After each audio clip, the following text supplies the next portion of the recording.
Hello बच्चों, मैं भूपेंद्र कुमार फिर से आप सभी के समक्ष, जैसा कि मैंने कहा था कि अगले वीडियो में मैं कुछ संविधान से संबंधित शॉर्ट नोट्स के बारे में बताऊंगा। ऐसे ही कुछ प्रमुख शॉर्ट नोट्स या परीक्षोपयोगी सामग्रियों के साथ मैं आपके सामने उपस्थित हूं। और आज मैं आपको 3 बहुत ही महत्वपूर्ण शॉर्ट नोट्स के बारे में बताऊंगा जो भारत की न्याय प्रणाली से संबंधित है। हालांकि मुख्य रूप से यह प्रणाली संविधान में स्पष्ट रूप से नहीं लिखा गया है, लेकिन ये काफी चर्चित प्रणालियां हैं और जिन पर जब प्रश्न पूछे जाते हैं तो सामान्यतया बच्चों को लिखने में दिक्कत होती है, क्योंकि इसके वास्तविक अवधारणा का अभाव होता है। इनफैक्ट ये बड़ा ही तार्किक पक्ष है।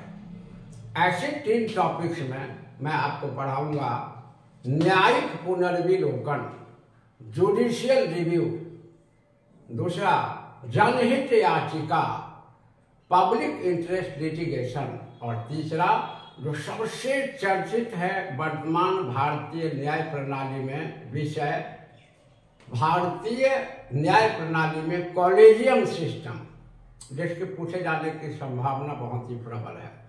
तो 3 शॉर्ट नोट्स के बारे में बताऊंगा मैं आपको। और सबसे पहले मैं आपको बताऊंगा आज न्यायिक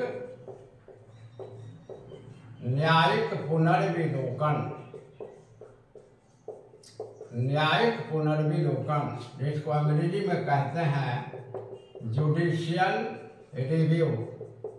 आप सभी बच्चे ध्यान में रखें कि हिंदी टर्म तो याद रखना ही है, लेकिन उससे ज्यादा टर्म इंग्लिश याद रखें, क्योंकि हिंदी में कई नाम से पूछे जाते हैं और स्पष्ट जो जानकारी आपको मिलेगी प्रश्न के बारे में समझ मिलेगी वो अंग्रेजी शब्द में या टर्म में मिलेंगे, इसलिए इसको ज्यादा ध्यान में रखें। Judicial review. अब देखिए यहाँ बच्चे गलती क्यों करते हैं। सामान्यतः जुडिशियल रिव्यू का अर्थ या न्यायिक पुनर्विलोकन का अर्थ लगाया जाता है कि जब कभी न्यायपालिका कोई फैसला देती है तो उस फैसला पर फिर से विचार करना न्यायिक पुनर्विलोकन कहलाता है, लेकिन ये वास्तव में गलत है।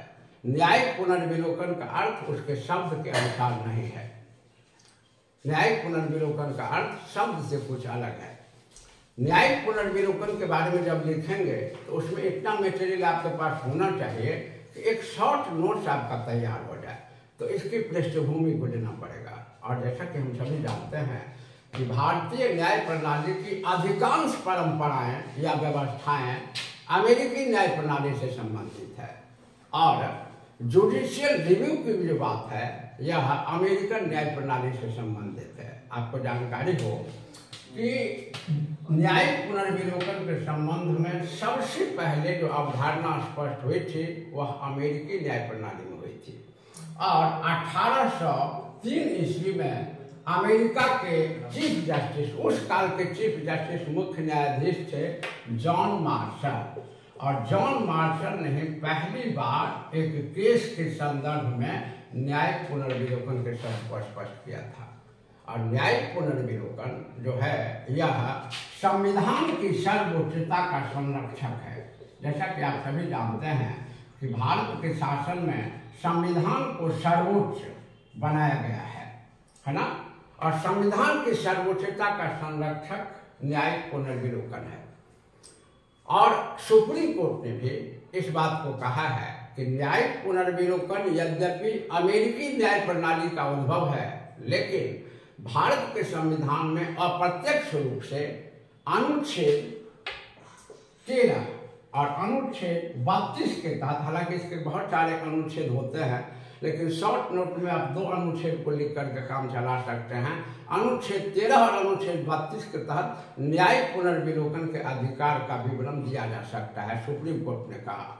क्योंकि आपके संविधान में डायरेक्टली न्यायिक पुनर्विलोकन नहीं लिखा हुआ है, तो न्यायिक पुनर्विलोकन का संबंध जो है यह अनुच्छेद 13 और 32 से बताया गया सुप्रीम कोर्ट द्वारा। और इसमें कहा गया है कि संविधान सर्वोच्च है और संविधान सभी के लिए सीमा का निर्धारण करता है, और संविधान द्वारा कार्यपालिका, विधायिका, न्यायपालिका सभी के सीमा का निर्धारण किया गया है। और यह संबंधित है न्यायिक पुनर्विलोकन विधायिका के सीमा से, और यह कहता है कि विधायिका द्वारा कोई भी कानून, चाहे वह केंद्र की विधायिका हो अर्थात संसद जिसमें लोकसभा और राज्यसभा 2 सदन होते हैं, चाहे वह राज्य की विधायिका हो विधानमंडल जिसमें विधानसभा और विधान परिषद दोनों होते हैं, तो केंद्र की विधायिका अथवा राज्य की विधायिका द्वारा जो विधि का निर्माण किया जाएगा वह अपनी सीमा में रहकर किया जाएगा। और इस बात की संभावना बराबर होती है कि केंद्र की विधायिका या राज्य की विधायिका विधि निर्माण के क्रम में अपने सीमा का उल्लंघन कर सकती है। और अगर विधि निर्माण के क्रम में सीमा का उल्लंघन करती है विधायिका, चाहे वह केंद्र की हो या राज्य की हो, तो यह संविधान की सर्वोच्चता का उल्लंघन है। और सुप्रीम कोर्ट ने कई मामलों में यह कहा है कि संविधान की सर्वोच्चता भारत के शासन की मूल ढांचा है, इसका उल्लंघन नहीं हो सकता। अतः केंद्र की विधायिका या राज्य की विधायिका को अपने सीमा के अधीन रहकर ही कानून का निर्माण करना होगा। तो न्यायिक पुनर्विलोकन का अधिकार सर्वोच्च न्यायालय और उच्च न्यायालय, ये भी ध्यान में रखना कि ये 2 न्यायालय को है मुख्य रूप से। तो न्यायिक पुनर्विलोकन का अधिकार सर्वोच्च न्यायालय और उच्च न्यायालय का वह अधिकार है जिसके तहत न्यायपालिका विधायिका द्वारा बनाए गए कानून, चाहे वह केंद्र की विधायिका हो चाहे वह राज्य की विधायिका हो, विधायिका द्वारा बनाए गए कानून के विधि सम्मतता, शब्द पर ध्यान देंगे, विधि सम्मतता या संविधान सम्मतता, विधि सम्मतता या संविधान सम्मतता की जांच करता है। अर्थात इस बात की जांच करता है कि केंद्र की विधायिका या राज्य की विधायिका द्वारा जो बनाया गया कानून है यह संविधान के अनुकूल है या नहीं है, संविधान के दायरे में है या नहीं है, कहीं यह संविधान का उल्लंघन तो नहीं है। तो सामान्य अर्थ न्यायिक पुनर्विलोकन का यही लगाया जाता है कि जब न्यायपालिका अपना कोई निर्णय देती है उस पर फिर से विचार करते तो उसे न्यायिक पुनर्विलोकन कहते हैं। आइंदा ध्यान रखें, यह अवधारणा गलत है। न्यायिक पुनर्विलोकन के अधिकार के तहत सर्वोच्च न्यायालय या उच्च न्यायालय केंद्रीय विधायिका अथवा राज्य विधायिका द्वारा बनाए गए विधि यानी कानून के विधि सम्मतता या संविधान सम्मतता की जांच करता है। और यदि पता चलता है कि बनाया गया यह कानून संविधान के भावना के प्रतिकूल है तो न्यायालय उसे निरस्त घोषित कर देता है। इसका बहुत ही अच्छा उदाहरण 2015 में देखा गया था जब सर्वोच्च न्यायालय द्वारा राष्ट्रीय न्यायिक नियुक्ति आयोग जो कॉलेजियम सिस्टम को खत्म करने के लिए कानून बनाया गया था, अधिनियम बनाया गया था, उसको निरस्त कह दिया, यह कहते हुए कि यह संविधान की भावना का उल्लंघन करता है और यह अधिकार केंद्र की विधायिका को नहीं है।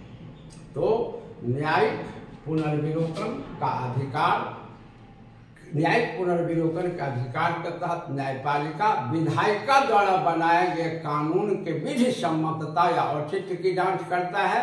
इसे सर्वोच्च न्यायालय द्वारा भारतीय संविधान की मूल ढांचा घोषित किया जा चुका है और इसे संशोधन के द्वारा भी खत्म नहीं किया जा सकता, अर्थात यह हमेशा बरकरार रहे। और अब दूसरा प्रश्न हम आपको बताते हैं अगले वीडियो में।